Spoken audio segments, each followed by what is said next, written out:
पिछले एपिसोड में हमने देखा कि नियली जेड सीड फैमिली से ग्लोरी सिटी के लिए निकल चुका है और रास्ते में उसे वुगुई फैमिली की सेना भी दिखती है, जिसे देखकर उसे कंफर्म हो जाता है कि वुगुई फैमिली को ग्लोरी सिटी के बारे में पता चल गया है और इससे नियली को बहुत ज्यादा गुस्सा भी आता है और वो येहान को मारने की कसम खाता है। इसके बाद वो अपने बॉडीगार्ड्स के साथ जल्दी जल्दी ग्लोरी सिटी की तरफ जा रहा होता है और तभी उसे रास्ते में किसी और के होने का आभास होता है और जब वो रुककर देखता है तो उसे वहाँ लॉर्ड येमो दिखाई देते हैं, जिन्हें देखकर वो काफी खुश हो जाता है और उन्हें अपने बारे में बताता है कि वो ग्लोरी सिटी से है, जिसे सुनकर पहले तो लॉर्ड येमो को उस पर विश्वास नहीं होता, लेकिन जब नियली उन्हें सारी बात बताता है तो उन्हें उस पर विश्वास हो जाता है और फिर वो सब जल्दी जल्दी ग्लोरी सिटी की तरफ जाने लगते हैं। रास्ते में येमो नियली से सिटी लॉर्ड मैंशन और ग्लोरी सिटी के बारे में पूछते हैं, जिस पर नियली उन्हें बताता है कि कुछ टाइम पहले येहान ने धोखे से ये जोंग को मारने की कोशिश की थी और उन्हें ड्रैगन टंग नाम का जहर दे दिया था, जो कि फादर इन लॉ की डीमन स्पिरिट के ऊपर बहुत जानलेवा था। लेकिन मुझे उस जहर का इलाज पता था और मैंने कुछ दिन पहले ये जोंग ने अपनी डीमन स्पिरिट चेंज की थी तो वो जहर के हमले से बच गए। जिसे सुनकर येमो कहने लगते हैं कि मैंने कभी नहीं सोचा था कि येहान ऐसा कदम उठा लेगा और फिर येहान पर गुस्सा भी आता है और वो कहते हैं कि ये जोंग ने येहान जैसे आदमी पर भरोसा किया और उसी के प्यार ने उसे बिगाड़ा है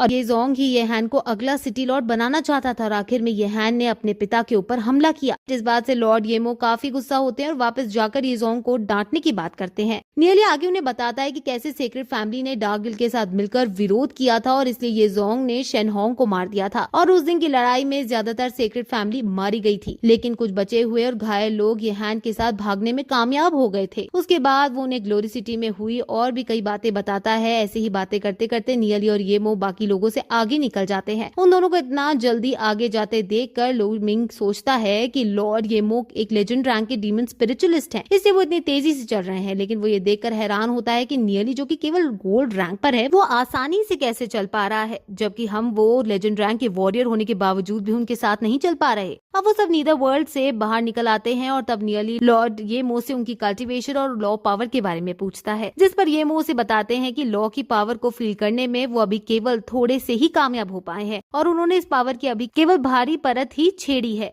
और वो डेमीगॉड रैंक से नियली उनसे पूछता है कि उसने येमो से दो अलग तरह के ऑरा और फील किए हैं जो कि लॉ पावर के हैं और अगर लॉर्ड येमो उन दोनों लॉज के इंस्क्रिप्शंस को मास्टर कर ले तो उनकी स्ट्रेंथ पहले से काफी बढ़ सकती है। अब ये सुनकर लॉर्ड येमो सोचने लगते हैं कि एक 14 साल के बच्चे को ये सब कैसे पता, कहीं ये लड़का भी तो डीमन लॉर्ड की तरह स्पिरिचुअल पैरासिटिज्म टेक्निक यूज तो नहीं करता। दोस्तों, स्पिरिचुअल पैरासिटिज्म टेक्निक वो टेक्निक है जिसे डीमन लॉर्ड यूज करता है और इसका यूज करके वो कई सारे बच्चों को मारता है और उनके एसेंस से अपने लिए एक नई बॉडी बनाता है और इस तरह से वो कई 100 सालों से जिंदा है और इसलिए वो इस वर्ल्ड के कई सारे सीक्रेट्स भी जानता है। और नियली अभी केवल 14 साल का ही था, फिर भी उसे इतना सब पता है और उसके सेंसेस भी इतने हाई हैं, तो इसलिए लॉर्ड येमो सोचते हैं कि नियली भी स्पिरिचुअल पैरासिटिज्म टेक्निक का यूज करता है। लेकिन फिर वो ये सोचकर कंफ्यूज होते हैं कि नियली के शरीर और सोल से कोई भी उस टेक्निक का निशान नहीं दिखाई देता। तभी नियली येमो की तरफ देखता है और उन्हें देखकर वो समझ जाता है कि वो उसकी इतनी कम उम्र में इतनी सारी नॉलेज होने के कारण शक कर रहे हैं और इस डीमन लॉर्ड की स्पिरिचुअल पैरासिटिज्म टेक्निक के साथ जोड़ रहे हैं, जिस पर वो कहता है कि स्पिरिचुअल पैरासिटिज्म को यूज करने वाले लोगों का शरीर काफी पतला होता है और उनका रंग भी काफी उड़ा हुआ होता है और उन लोगों के शरीर के अंदर खून हमेशा जलता रहता है और इसलिए उन्हें खून की जरूरत होती है और साथ ही साथ उन लोगों की सोल पावर हमेशा ओवरफ्लो करती रहती है। लेकिन मेरे अंदर इनमें से कोई भी सिम्टम नहीं है, तो आप निश्चिंत हो सकते हैं कि मैं वो टेक्निक यूज नहीं करता। अभी सुनकर ये मोश शर्मिंदा होकर हंसने लगता है और कहता है कि ये मैं नहीं जानता था कि तुम इतने इंटेलिजेंट हो कि मेरे चेहरे से मेरे ख्याल समझ सकते हो। जिस पर नियली उनसे कहता है कि मैंने लॉ ऑफ लाइट और लॉ ऑफ डार्कनेस दोनों को मास्टर कर लिया है, इससे मेरी स्पिरिचुअल विजडम और पावर बाकी लोगों से काफी ज्यादा है, जिसके कारण मैं आपके ख्याल समझ सकता हूँ। अब नियली से 2 लॉ की बात को मास्टर करने के लिए बात सुनकर ये मुझ चौंक जाते हैं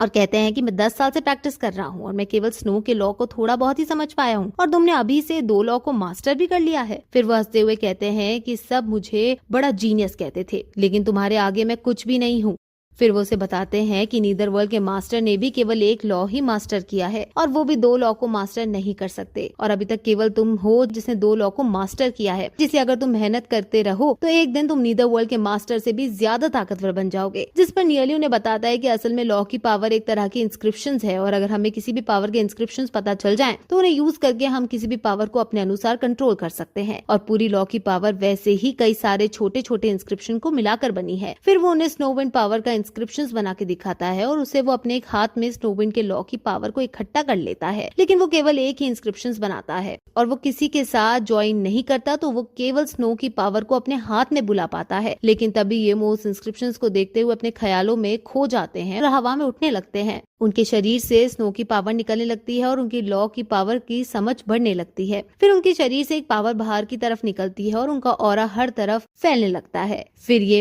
अपने हाथ से एक सीड बनाते हैं और सारी लॉ की पावर को अपने शरीर के अंदर इकट्ठा करने लगते हैं, जिसमें वो कामयाब भी हो जाते हैं और अपने कल्टीवेशन की अगली स्टेज पर पहुंच जाते हैं। जिसके बाद वो थोड़े इमोशनल हो जाते हैं और कहते हैं कि मैं कई सालों से कल्टीवेट कर रहा हूँ और धीरे धीरे मेरी एज भी बढ़ती जा रही है और मेरा शरीर कमजोर हो रहा है, लेकिन मैंने नहीं सोचा था कि कभी इतनी उम्र में अगली कल्टीवेशन रैंक पर पहुंचाऊंगा। जिस पर नियली कहता है कि इसलिए आप अपनी कल्टीवेशन कभी नहीं छोड़ सकते और किसी भी प्रैक्टिशनर को हमेशा अपनी कल्टीवेशन में आगे बढ़ने की कोशिश करती रहनी चाहिए, क्योंकि कल्टीवेशन का मतलब यही है कि कोई भी इंसान अपनी लिमिट तोड़कर उसे आगे बढ़ सकता है और लाइफ में ग्रेटनेस की तरफ जा रहा है। ये सुनकर ये हंसने लगते हैं और नियली को अपना ग्रैंड सन लॉ बोल देते हैं और वो अब नियली को ये ज्यून के हस्बैंड के रूप में एक्सेप्ट कर लेते हैं। वो फिर नियली से कहते हैं कि जितना मैं तुमसे बात कर रहा हूँ तुम मुझे उतने अच्छे लग रहे हो और अब मुझे पता है कि ग्लोरी सिटी में तुम्हारे जैसे लोग हैं और अब हमारे शहर को कोई भी कुछ नहीं कर सकता। अब वो दोनों एक छत पर खड़े होकर ये सब बातें कर ही रहे होते हैं और उनसे थोड़ी दूर पर ही लो मिंग उनके साथ ही खड़े होते हैं। लो मिंग उन दोनों को देखकर सोचते हैं कि इनकी इतनी देर से बात हो रही है तो जरूर ग्रैंडपा ये नियली को लॉ की पावर यूज करना सिखा रहे होंगे, जबकि उसे नहीं पता होता कि असल में ये नहीं बल्कि नियली लॉर्ड ये को लॉ की पावर कंट्रोल करना सिखा रहा है। वहीं हम दूसरी तरफ ग्लोरी सिटी में देखते हैं कि ये जोंग अपने ऑफिस में बैठा हुआ है और तभी एक सर्वेंट आकर उसे एक लेटर देता है और जब ये जोंग उस लेटर को खोलकर देखता है तो वो लेटर ये हैंड द्वारा लिखा होता है और उसे पढ़कर ये जोंग को गुस्सा आ जाता है और वो अपनी सीट से खड़ा हो जाता है। और दोस्तों इसी के साथ ये एपिसोड यहीं खत्म हो जाता है।